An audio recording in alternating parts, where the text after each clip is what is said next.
bienvenidos. Esto es Contacto Directo. Quiteño, ingeniero civil, licenciado en Educación Física, licenciado en Administración y Ciencias Militares. Es parte del perfil del candidato presidencial que estará hoy con nosotros. Lenin, ¿qué tal? Buenos días. Denise, amigos televidentes, un buen día para todos. Participó en la sonada cívico-militar que derrocó al expresidente Yamil Maguad. Llegó luego a la presidencia en el 2003 y quizás por aquello que algunos llaman karma, fue derrocado en el 2005. La actualidad, los protagonistas, el análisis y la información en Contacto Directo.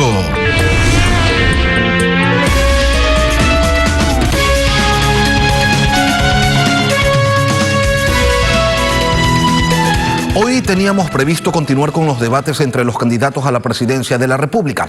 A finales del 2020 se les comunicó a todos día, hora y el aspirante con el que debatirían. Para este miércoles estuvo previsto que acudan Lucio Gutiérrez, candidato a la presidencia por el partido Sociedad Patriótica, y Yacu Pérez, candidato a la presidencia por Pachacutic. El candidato Pérez ha decidido dejar su silla vacía y cederle el espacio completo al candidato Gutiérrez. Al ocurrir esto, no contemplaremos los límites de tiempo y vamos durante este programa a profundizar en las propuestas de quien espera volver a una presidencia de la República que, luego de ser destituido por el Congreso, abandonó por los tejados de Carondelet.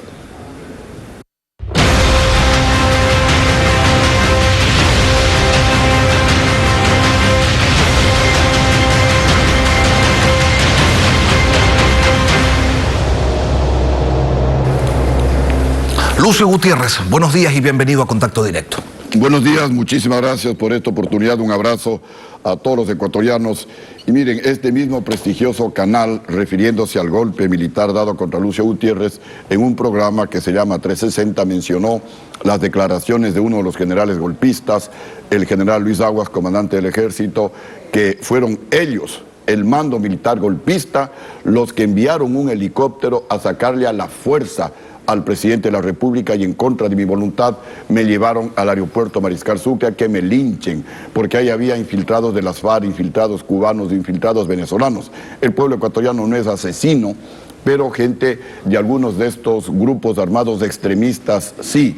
En todo caso, gracias a Dios estoy aquí, el único presidente legítimo electo por el pueblo que, estando el gobierno golpista en el poder, vino a entregarse voluntariamente a defender mi inocencia. 6 meses de mi vida, 6 meses de estar con mi familia, los pasé en el penal García Moreno, pero era necesario para que ustedes, ecuatorianos, tengan la convicción de que Lucio Gutiérrez jamás se aprovechó de un centavo del sagrado dinero del pueblo ecuatoriano. Vamos a la entrevista. En el 2005, Jaime Nebot lideró una marcha multitudinaria en contra de su gobierno. De igual manera, aunque sin tanta convocatoria, lo hizo Paco Moncayo en Quito.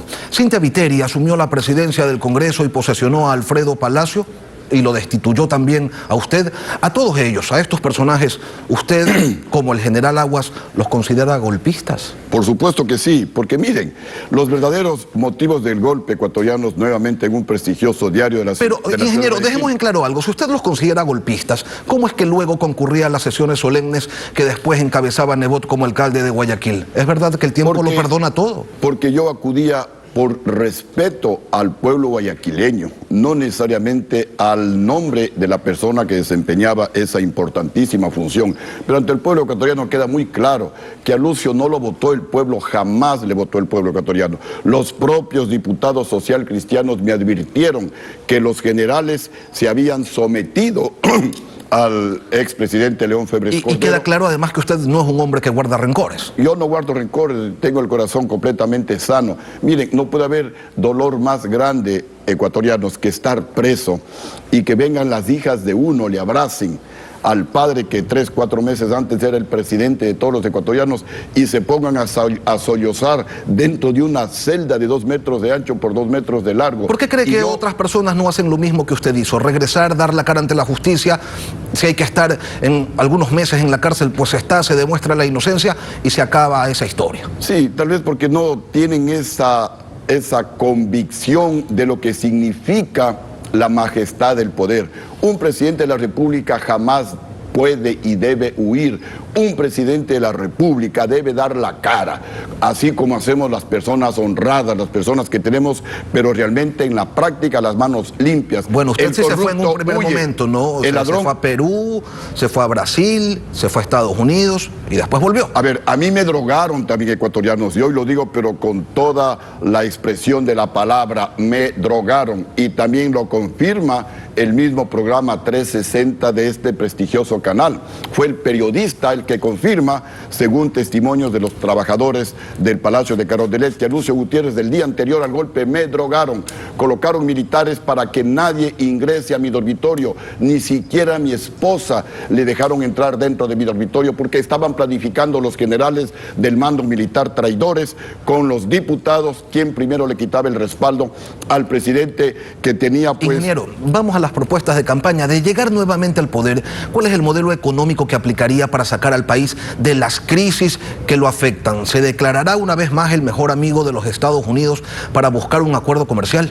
A ver, voy a hacer lo mismo, pero mejorado porque tengo más experiencia que lo que hice en mi primer gobierno. Ecuatorianos, cuando el Ecuador esté en crisis, el que tiene que ajustarse los cinturones, reducir el tamaño del Estado, reducir el despilfarro, cero corrupción, es el gobierno, porque el gobierno es el causante de la crisis, el gobierno es el corrupto, el gobierno es el incapaz, el pueblo es la víctima. Entonces a la víctima no se le puede pagar no se le puede pasar la factura. A la víctima hay que bajarle los intereses de los préstamos, hay que bajarle los impuestos, hay que darle empleo, salud, educación, seguridad de la mejor calidad posible. Primera premisa. Segunda, como ya lo hice en mi primer gobierno, la economía, ecuatorianos y gobernantes de América y del mundo, la economía no se maneja ni política ni ideológicamente. La economía se maneja técnicamente, pragmáticamente si quieren. Y los recursos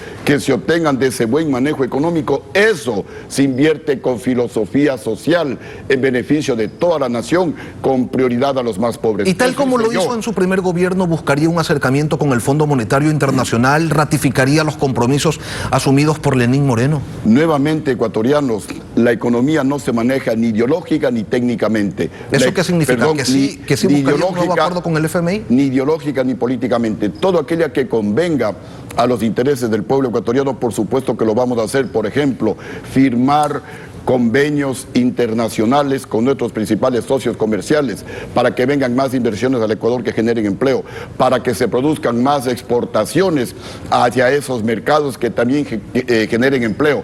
Un presidente tiene que hoy más que nunca darle empleo a su pueblo. Con el Fondo Monetario Internacional, por supuesto que hay que conversar. El Fondo Monetario da los préstamos a los intereses más bajos, como lo hice yo, a menos del 2% de interés. No irse a entregar supuestamente por conceptos ideológicos a países que nos dan créditos al 10% de interés. Pero ojo, la carta de intención del Fondo Monetario Internacional yo no la voy a aceptar porque hay alternativas. No podemos en estos momentos de crisis castigarle a la víctima, subir el IVA del 12 al 15%. Hay que hacer todo lo contrario, bajar el IVA del 12 al 10%. Al pueblo hay que darle oxígeno. Es el gobierno el que tiene que reducir el tamaño del Estado a 3 poderes, ejecutivo, legislativo y judicial. Es el gobierno el que tiene que reducir el número de asambleístas a 57, 2 por cada provincia más 1 por cada millón de habitantes. Es el gobierno el que tiene que reducir los mega sueldos de la burocracia dorada. Nadie podrá ganar en mi gobierno más de $3,000 al mes, comenzando por el propio presidente, continuando por los asambleístas. Ingeniero Gutiérrez, en su primer gobierno, usted en los primeros meses cogobernó con Pachacutic y estaban cerca el Movimiento Popular Democrático, hoy Unidad Popular, también el Partido Socialista, la Democracia Popular. ¿El suyo? Era entonces un partido nacionalista de izquierda.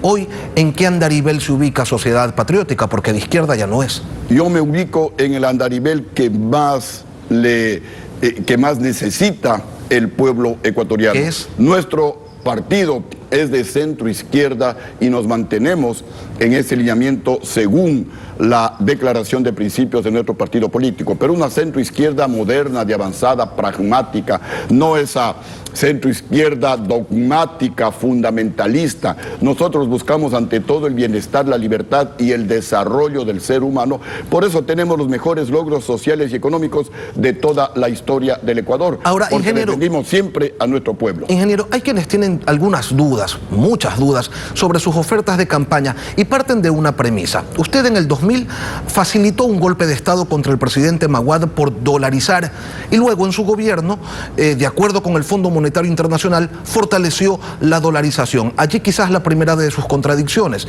y de allí entonces que se generen algunas dudas cuando usted hoy hace todo un abanico de ofertas y dicen, bueno, ¿y quién me garantiza que cuando llegue al gobierno no va a ser exactamente lo contrario? Ecuatorianos, primero que eso dicen la oposición, dicen ciertos sectores de la oligarquía corrupta del Ecuador, que Lucio Gutiérrez se rebeló contra el gobierno del presidente Yamil Maguad por la dolarización. Falso. Yo me rebelé por la corrupción. Por la corrupción sacrifiqué mi brillante carrera militar. Estaba a pocos meses de irme a los Estados Unidos como agregado militar en una misión diplomática con toda mi familia. Pero todo eso sacrifiqué y me siento orgulloso. Es lo más sublime sacrificar algo que uno ama en defensa de su pueblo, como hicimos un grupo de militares patriotas del 21 de enero del 2000, no en contra de la dolarización, sí en contra de la corrupción. Recordemos que nos robaron los banqueros más de 8.000 millones de dólares y mi gobierno, como lo recuerda este prestigioso medio de comunicación, un año antes del golpe ya había recuperado 251 millones de dólares de la cartera incobrable y habíamos incautado bienes a 190 deudores morosos, entre ellos al hermano de León Febres Cordero. Estos ecuatorianos son los motivos del golpe, porque un año después habíamos recaudado o recuperado cerca de 1.000 millones de dólares de la plata que se robaron los banqueros. Es por eso que los banqueros y el presidente León Febres Cordero son los que se reúnen, son los que compran a los generales traidores del mando militar del año 2005 y se da el golpe de Estado, porque luego del golpe los banqueros que estaban presos salieron libres, devolvieron todo lo que habíamos incautado a la oligarquía morosa del Ecuador y no han vuelto a cobrar un dólar más de la plata que se robaron. Esas las razones del golpe. La mentira de que porque le trajo a Bucarán por la Pichicorte, eso es el pretexto más vil que utiliza la oligarquía y cierta oposición para seguirte mintiendo, pueblo ecuatoriano. Pero en todo caso aquí estamos para seguir luchando junto a ti y junto a la clase media. Hay que rescatar a la clase media, que es la que está sufriendo las consecuencias de la corrupción, de la incapacidad del gobierno anterior y del actual. Ingeniero Gutiérrez, el empleo es un clamor nacional. ¿Cómo generar esas fuentes de trabajo en medio de una crisis económica que viene desde el 2019, quizás desde antes, y que se agravó sin duda por la pandemia? El empleo solamente se genera a través de inversiones productivas. Las inversiones productivas solamente vienen cuando hay en un país seguridad jurídica, cuando hay un gobierno que genere confianza, como fue el gobierno de Lucio Gutiérrez. En mi gobierno se invertía en el Ecuador más que en economías más grandes como la peruana, como la colombiana, inclusive la chilena y la argentina. Hoy el Ecuador es el último país de América en recibir inversión extranjera, por eso la crisis económica.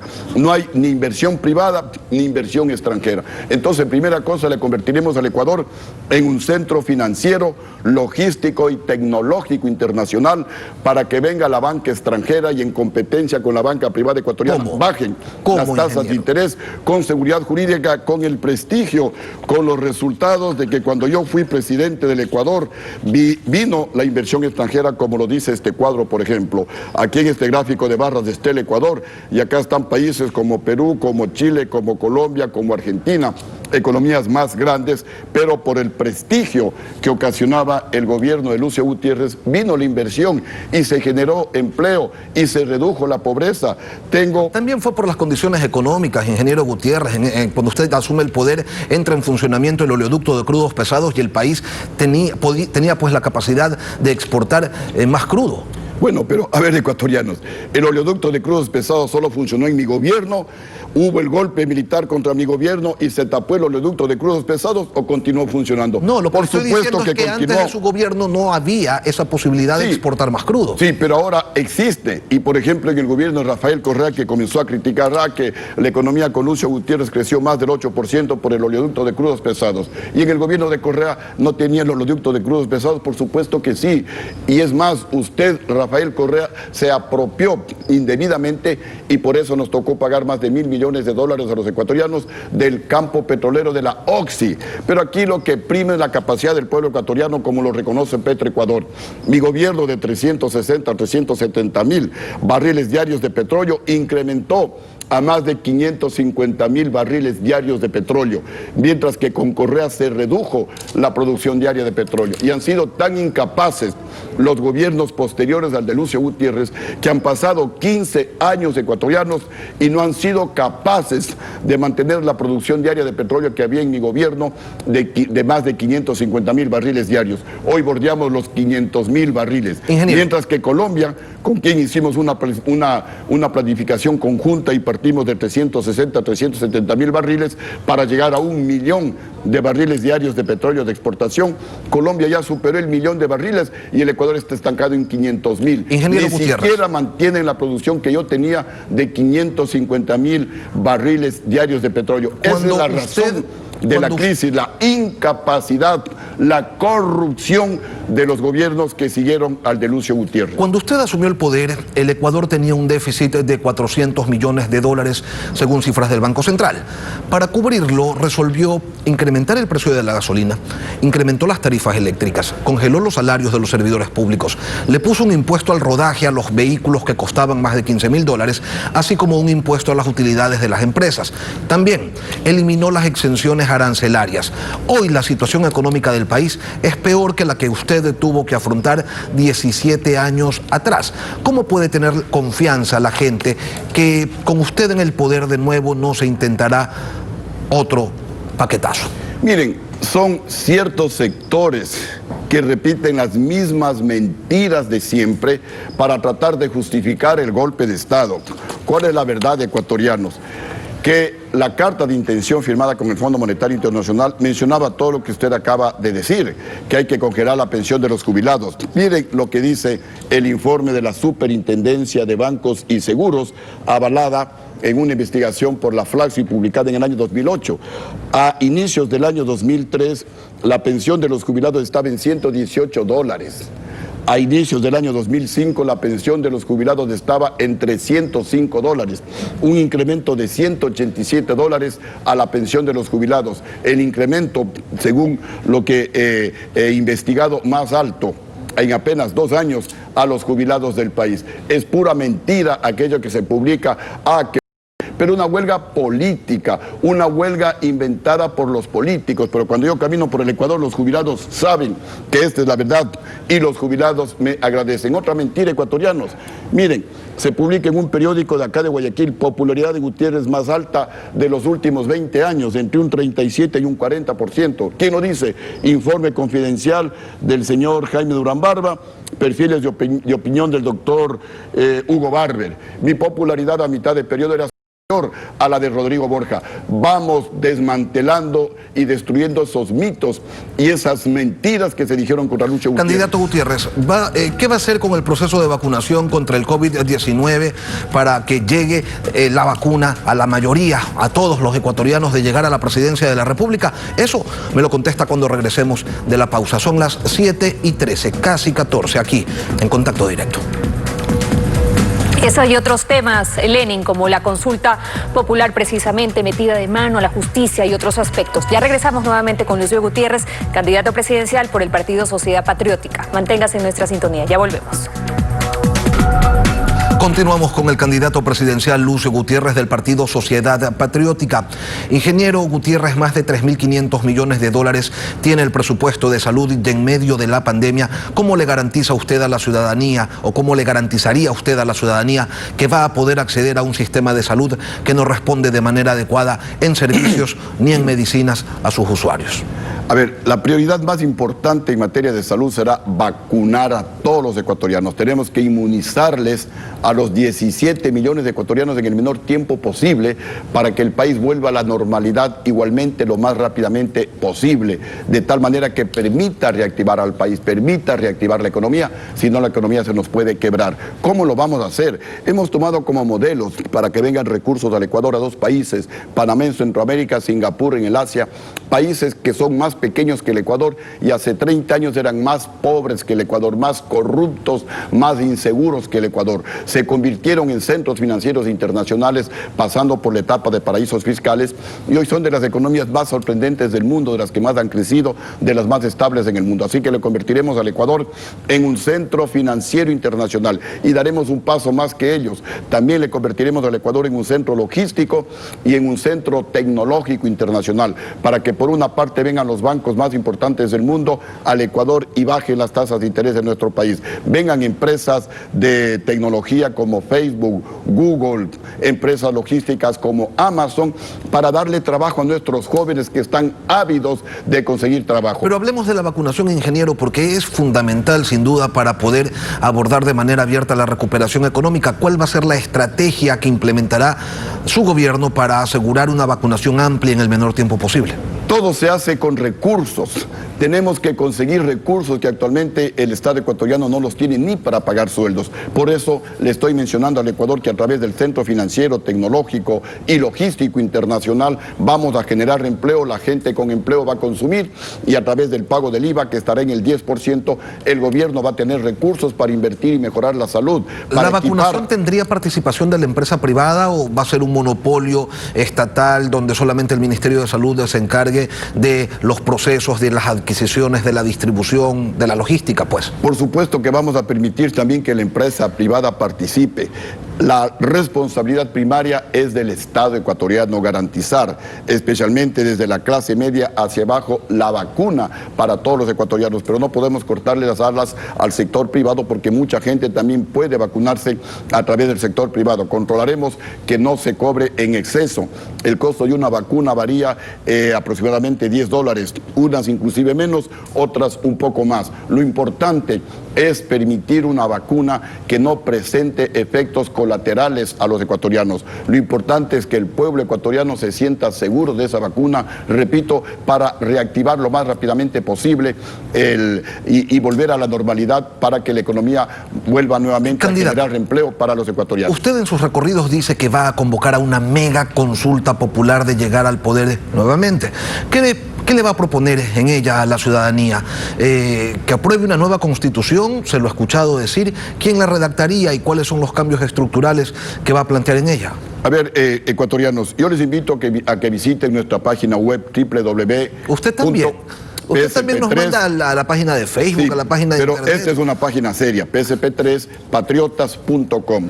Ahí están muchos de los programas sociales que tenemos en beneficio de la gente, del pueblo ecuatoriano, de los más necesitados. Tenemos que rescatar, como lo dije hace un momento, a la clase media, que es la que ha sido vapuleada, que es la que ha sido prácticamente pulverizada por los últimos gobiernos. ¿Qué es lo que vamos a hacer con la mega consulta popular?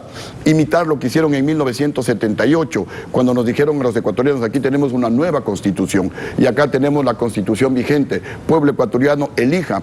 Y el pueblo eligió la Constitución del 78. Yo haré lo mismo. Acá tenemos la Constitución con lo mejor del 78, con lo mejor de la Constitución del 98, con lo mejor de la actual Constitución.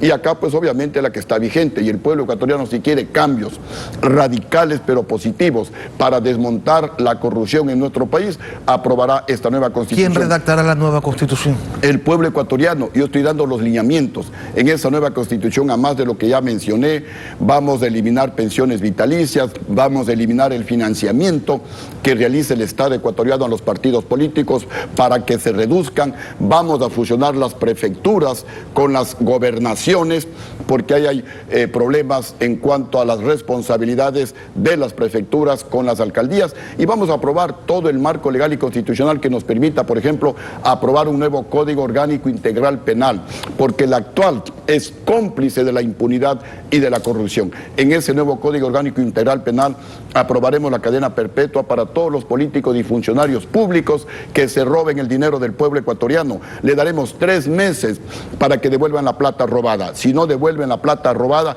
previa investigación para evitar el testaferrismo, todo el entorno al político ladrón, sean o no familiares, irán presos hasta que se devuelva la plata robada. Vamos a eliminar las palabras... Espérese ahí un ratito, ingeniero, pero ¿cómo va a meter preso al entorno? Tiene que demostrarse judicialmente que ese entorno, sean o no familiares, han tenido participación en algún hecho ilícito. No es cuestión de coger y meter presa a la gente así porque sí. Por eso mencioné previa investigación. Pero ecuatorianos, si yo soy presidente, de mí no se van a burlar. Yo soy el único presidente que recuperé alrededor de $1.000 millones que se robaron los banqueros. Ahora mi compromiso con ustedes, ecuatorianos, es recuperar la plata robada y no permitir más burlas al pueblo ecuatoriano. Por eso vamos a eliminar las palabras reservado de la fase de investigación previa en los juicios de delitos contra la administración pública. ¿Por qué? Porque yo les pido a ustedes, yo he ido a que me den información sobre el juicio por el robo de más de $1.500 millones en la fallida refinería de Manabí, en el gobierno de Rafael Correa. Ingeniero, ¿y le va a meter las manos a la justicia como de ninguna manera en diciembre del 2004, cuando su bloque, Sociedad Patriótica, defenestró a la Corte Suprema de Justicia, al Tribunal de Garantías Constitucionales y, por si fuera poco, y por si acaso también al Tribunal Supremo Electoral? Ecuatorianos, esa es la muletilla, esa es la mentira. No, eso pasó, ingeniero Gutiérrez. Yo tenía 5 diputados de 100 diputados ecuatorianos y la Constitución mandaba claramente que todos los funcionarios y magistrados nombrados por el Congreso terminaban sus funciones en enero del 2003. La Constitución decía que la Corte Suprema de Justicia se elegía por cooptación y no a través del Congreso Nacional en ese momento ya. Ecuatorianos, revisemos la historia. En 1997 el pueblo ecuatoriano aprobó que nunca más el Congreso meta la mano en la justicia. Y el Congreso Febres Borgista de 1998 dijo por última vez y violaron la decisión del pueblo ecuatoriano y aprobaron y pusieron a dedo a una supuesta nueva Corte Suprema de Justicia, pero se les durmió el diablo, porque la misma Constitución decía que todos los nombrados por el Congreso terminan sus funciones en enero del año 2003, y esa Corte Suprema de Justicia se autoprorrogó inconstitucionalmente 2 años,